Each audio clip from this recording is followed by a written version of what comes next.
Genesis 13. Abram and Sarai took everything they owned and went to the southern desert. Lot went with them. Abram was very rich. He owned many cattle, sheep, and goats, and had a lot of silver and gold. Abram moved from place to place in the southern desert, and finally he went north and set up his tents between Bethel and Ai, where he had earlier camped, and built an altar. There he worshipped the Lord. Lot, who was traveling with him, also had sheep, goats, and cattle, as well as his own family and slaves. At this time the Canaanites and the Perizzites were living in the same area, and so there wasn't enough pasture land left for Abram and Lot with all of their animals. Besides this, the men who took care of Abram's animals and the ones who took care of Lot's animals started quarreling. Abram said to Lot, "We are close relatives. We shouldn't argue, and our men shouldn't be fighting one another. There is plenty of land for you to choose from. Let's separate. If you go north, I'll go south. If you go south, I'll go north." This happened before the Lord had destroyed the cities of Sodom and Gomorrah. And when Lot looked around, he saw there was plenty of water in the Jordan Valley. All the way to Zoar, the valley was as green as the garden of the Lord or the land of Egypt. So Lot chose the whole Jordan Valley for himself, and as he started toward the east, he and Abram separated. Abram stayed in the land of Canaan. But Lot settled near the cities of the valley and put up his tents not far from Sodom, where the people were evil and sinned terribly against the Lord. After Abram and Lot had gone their separate ways, the Lord said to Abram, "Look around to the north, south, east, and west. I will give you and your family all the land you can see. It will be theirs forever. I will give you more descendants than there are specks of dust on the earth, and someday it will be easier to count the specks of dust than to count your descendants. Now walk back and forth across the land, because I am giving it to you." Abram took down his tents and went to live near the sacred trees of Mamre at Hebron, where he built an altar in honor of the Lord. Genesis 14. About this time, King Amraphel of Babylonia, King Arioch of Ellasar, King Chedorlaomer of Elam, and King Tidal of Goyim attacked King Bera of Sodom, King Birsha of Gomorrah, King Shinab of Admah, King Shemeber of Zeboim, and the king of Bela, also known as the city of Zoar. King Chedorlaomer and his allies had ruled these last 5 kings for 12 years. But in the 13th year, the kings rebelled and came together in Siddim Valley, which is now covered by the southern part of the Dead Sea. A year later, King Chedorlaomer and his allies attacked and defeated the Rephaites in Ashtaroth Karnaim, the Zuzites in Ham, and the Emites in Sheva Kiriathaim. They also defeated the Horites in the hill country of Edom as far as El Paran near the desert. They went back to the city of En-Mishpat, better known as Kadesh. Then they captured all the land that belonged to the Amalekites, and they defeated the Amorites who were living in Hazazon Tamar. At Siddim Valley, the armies of the kings of Sodom, Gomorrah, Admah, Zeboim, and Bela fought the armies of King Chedorlaomer of Elam, King Tidal of Goyim, King Amraphel of Babylonia, and King Arioch of Ellasar. The valley was full of tar pits, and when the troops from Sodom and Gomorrah started running away, some of them fell into the pits. Others escaped to the hill country. Their enemies took everything of value from Sodom and Gomorrah, including their food supplies. They also captured Abram's nephew Lot, who lived in Sodom. They took him and his possessions and then left. At this time, Abram the Hebrew was living near the oaks that belonged to Mamre the Amorite. Mamre and his brothers Eshcol and Aner were Abram's friends. Someone who had escaped from the battle told Abram that his nephew Lot had been taken away. 318 of Abram's servants were fighting men, so he took them and followed the enemy as far north as the city of Dan. That night, Abram divided up his troops, attacked from all sides, and won a great victory. But some of the enemy escaped to the town of Hobah north of Damascus, and Abram went after them. he brought back his nephew Lot, together with Lot's possessions and the women and everyone else who had been captured. Abram returned after he had defeated King Chedorlaomer and the other kings. Then the king of Sodom went to meet Abram in Sheva Valley, which is also known as King's Valley. King Melchizedek of Salem was a priest of God Most High. He brought out some bread and wine and said to Abram, I bless you in the name of God Most High, creator of heaven and earth. All praise belongs to God Most High for helping you defeat your enemies. Then Abram gave Melchizedek a tenth of everything. The king of Sodom said to Abram, All I want are my people. You can keep everything else.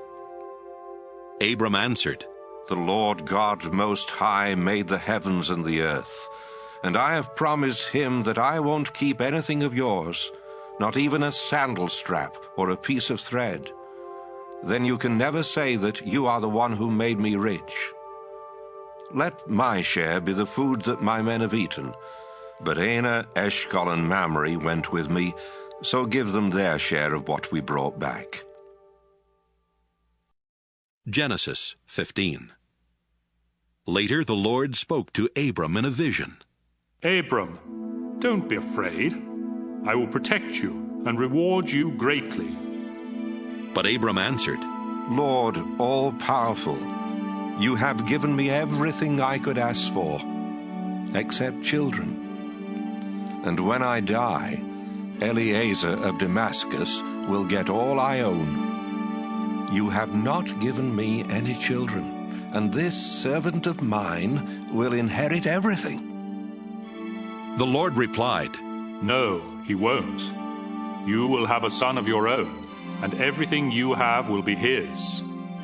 Then the Lord took Abram outside and said, Look at the sky and see if you can count the stars. That's how many descendants you will have. Abram believed the Lord, and the Lord was pleased with him. The Lord said to Abram, I brought you here from Ur in Chaldea, and I gave you this land. Abram asked, Lord God, how can I know the land will be mine? Then the Lord told him, Bring me a 3-year-old cow, a 3-year-old female goat, a 3-year-old ram, a dove, and a young pigeon. Abram obeyed the Lord. Then he cut the animals in half and laid the 2 halves of each animal opposite each other on the ground. But he did not cut the doves and pigeons in half. And when birds came down to eat the animals, Abram chased them away. As the sun was setting, Abram fell into a deep sleep, and everything became dark and frightening. Then the Lord said, Abram, you will live to an old age and die in peace. But I solemnly promise that your descendants will live as foreigners in a land that doesn't belong to them. They will be forced into slavery and abused for 400 years. But I will terribly punish the nation that enslaves them, and they will leave with many possessions. 4 generations later, your descendants will return here and take this land, because only then will the people who live here be so sinful that they deserve to be punished. Sometime after sunset, when it was very dark, a smoking cooking pot and a flaming fire went between the 2 halves of each animal. At that time, the Lord made an agreement with Abram and told him, I will give your descendants the land east of the Shihor River on the border of Egypt as far as the Euphrates River. They will possess the land of the Kenites, the Kenizzites, the Cadmonites, the Hittites, the Perizzites, the Rephaites, the Amorites, the Canaanites, the Girgashites, and the Jebusites. Genesis 16. Abram's wife Sarai had not been able to have any children, but she owned a young Egyptian slave woman named Hagar. And Sarai said to Abram, The Lord has not given me any children. Sleep with my slave, and if she has a child, it will be mine. Abram agreed, and Sarai gave him Hagar to be his wife. This happened after Abram had lived in the land of Canaan for 10 years. Later, when Hagar knew she was going to have a baby, she became proud and was hateful to Sarai. Then Sarai said to Abram, It's all your fault. I gave you my slave woman, but she has been hateful to me ever since she found out she was pregnant. You have done me wrong, and you will have to answer to the Lord for this."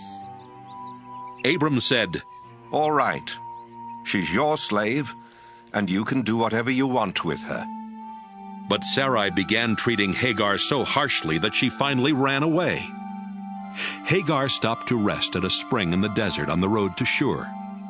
While she was there, the angel of the Lord came to her and asked, Hagar, where have you come from, and where are you going? She answered, I'm running away from Sarah, my owner. The angel said, Go back to Sarai and be her slave. I will give you a son who will be called Ishmael, because I've heard your cry for help. And later I will give you so many descendants that no one will be able to count them all. But your son will live far from his relatives. He will be like a wild donkey, fighting everyone, and everyone fighting him. Hagar thought, Have I really seen God and lived to tell about it? so from then on she called him the God who sees me. That's why people call the well between Kadesh and Bered the well of the living one who sees me. Abram was 86 years old when Hagar gave birth to their son, and he named him Ishmael. Genesis 17. Abram was 99 years old when the Lord appeared to him again and said, I am God all-powerful. If you obey me and always do right, I will keep my solemn promise to you and give you more descendants than can be counted. Abram bowed with his face to the ground. And God said, I promise that you will be the father of many nations. That's why I now change your name from Abram to Abraham. I will give you a lot of descendants, and in the future they will become great nations. Some of them will even be kings. I will always keep the promise I have made to you and your descendants, because I am your God and their God. I will give you and them the land in which you are now a foreigner. I will give the whole land of Canaan to your family forever, and I will be their God. Abraham, you and all future members of your family must promise to obey me. As the sign that you are keeping this promise, you must circumcise every man and boy in your family. From now on, your family must circumcise every baby boy when he is 8 days old. You must even circumcise any man or boy you have as a slave, both those born in your homes and those you buy from foreigners. This will be a sign that my promise to you will last forever. Any man who isn't circumcised hasn't kept his promise to me and cannot be one of my people. Abraham, your wife's name will now be Sarah instead of Sarai. I will bless her, and you will have a son by her. She will become the mother of nations, and some of her descendants will even be kings. Abraham bowed with his face to the ground and thought, I am almost 100 years old. How can I become a father? And Sarah is 90. How can she have a child? So he started laughing. Then he asked God, Why not let Ishmael inherit what you have promised me? But God answered, No, you and Sarah will have a son. His name will be Isaac, and I will make an everlasting promise to him and his descendants. I have heard what you asked me to do for Ishmael, and so I will also bless him with many descendants. He will be the father of 12 princes, and I will make his family a great nation. But your son Isaac will be born about this time next year, and the promise I am making to you and your family will be for him and his descendants forever. God finished speaking to Abraham and then left. On that same day, Abraham obeyed God by circumcising Ishmael. Abraham was also circumcised, and so were all other men and boys in his household, including his servants and slaves. He was 99 years old at the time, and his son Ishmael was 13.